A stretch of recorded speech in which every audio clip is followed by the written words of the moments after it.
नमस्कार दोस्तों, आपको मेरे यूट्यूब चैनल रिपोर्ट पढ़ना। आज की इस वीडियो में हम लोग जानेंगे भारतीय स्टेट बैंक अपने ग्राहकों को 2,10,235 रुपये की नगद राशि दे रही है सिर्फ आपको 1 लाख रुपए जमा करने पर एज ए लमसम।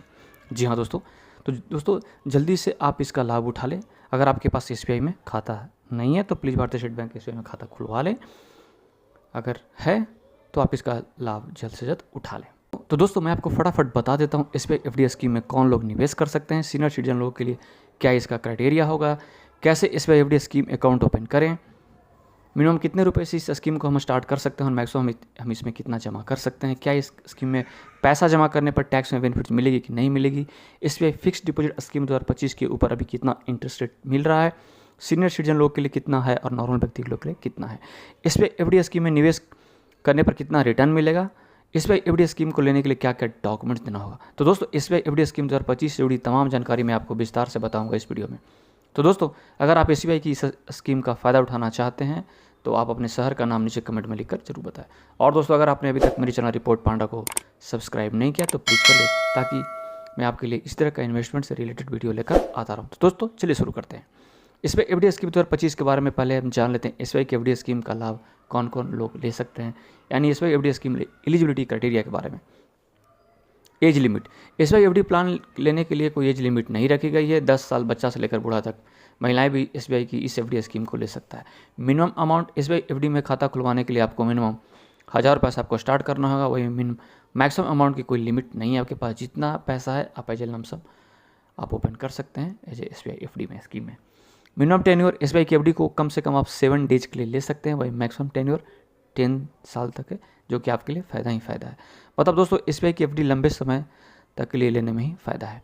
दोस्तों और जान लेते हैं SBI की FD स्कीम के ऊपर बेनिफिट्स क्या है। तो दोस्तों आप किसी भी समय SBI की FD स्कीम को बंद कर सकते हैं, लेकिन इसके लिए आपको कुछ पेनाल्टी देनी होगी। फिर इसके बाद आपको ब्याज के साथ पैसा वापस कर दिया जाएगा। दोस्तों अगर आपको कुछ पैसों की ज़रूरत है तो आप अपने FD स्कीम के ऊपर 90% तक आप लोन भी ले सकते हैं। दोस्तों अब जान लेते हैं SBI की FD स्कीम 2025 में कितना ब्याज मिल रहा है अभी latest SBI FD interest rate 2025। तो दोस्तों अगर कोई व्यक्ति 1 year to less than 2 years के लिए SBI FD स्कीम लेता है तो उसको जो इंटरेस्ट रेट मिलेगा 6.25% नॉर्मल व्यक्ति के लिए, और वही सीनियर सिटीजन व्यक्ति के लिए 6.75%। वहीं दोस्तों अगर 2 years to less than 3 years के लिए आप जाते हैं तो 6.45% मिलेगा। वहीं सीनियर सिटीजन व्यक्ति के लिए 6.95%। अगर आप दोस्तों 3 years to less than 5 years जाते हैं तो 6.30% नॉर्मल व्यक्ति के लिए, वहीं सीनियर सिटीजन व्यक्ति के लिए 6.80%। वहीं दोस्तों 5 ईयर्स टू 10 ईयर्स के लिए आप जाते हैं तो नॉर्मल व्यक्ति के लिए 6.05% और सीनियर सिटीजन व्यक्ति के लिए 7.05%। दोस्तों अब जान लेते हैं रिटर्न कितना मिलेगा SBI फिक्स्ड स्कीम 2025 में पैसा जमा करने पर। तो दोस्तों मैं आपको कैलकुलेटर से कैलकुलेट कर बता देता हूँ। SBI FD स्कीम के तहत अगर कोई नॉर्मल व्यक्ति 1 लाख रुपया जमा करता है 5 साल के लिए तो 6.25% इंटरेस्ट रेट के अनुसार उस व्यक्ति को मिलेगा 1,36,354 रुपये की नगद राशि सीधे सीधे खाते में। वहीं दोस्तों अगर कोई सीनियर सिटीजन व्यक्ति 1 लाख रुपया जमा करता है 10 साल के लिए तो 7.05% इंटरेस्ट रेट के अनुसार उस व्यक्ति को मिलेगा 2,01,146 रुपये की नगद राशि सीधे सीधे से खाते में। दोस्तों हम जानेंगे टैक्स बेनिफिट्स के बारे में। तो दोस्तों आयकर विभाग की धारा 80C के तहत आपकी मैच्योरिटी अमाउंट पर टैक्स लगेगा। TDS is deducted also.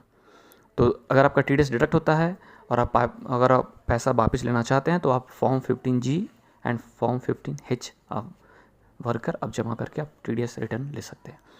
दोस्तों हम जानेंगे how to open FD scheme in SBI और डॉक्यूमेंट्स क्या क्या देना होगा। तो दोस्तों कोई भी आप SBI के नियरेस्ट ब्रांच में जाकर इस स्कीम को ओपन कर सकते हैं। डॉक्यूमेंट्स में आपको वोटर कार्ड या Aadhaar card, 2 passport size photo, PAN card and 3 months bank statement देना होगा। तो दोस्तों उम्मीद करता हूँ कि मेरी जानकारी आपके लिए वैल्यूएबल हो। तो आप इस वीडियो को लाइक करिए, दोस्तों के बीच शेयर करें, कुछ डाउट है तो आप कमेंट कर पूछ सकते हैं। और दोस्तों मेरे चैनल रिपोर्ट पांडा को सब्सक्राइब जरूर करें। धन्यवाद, थैंक यू।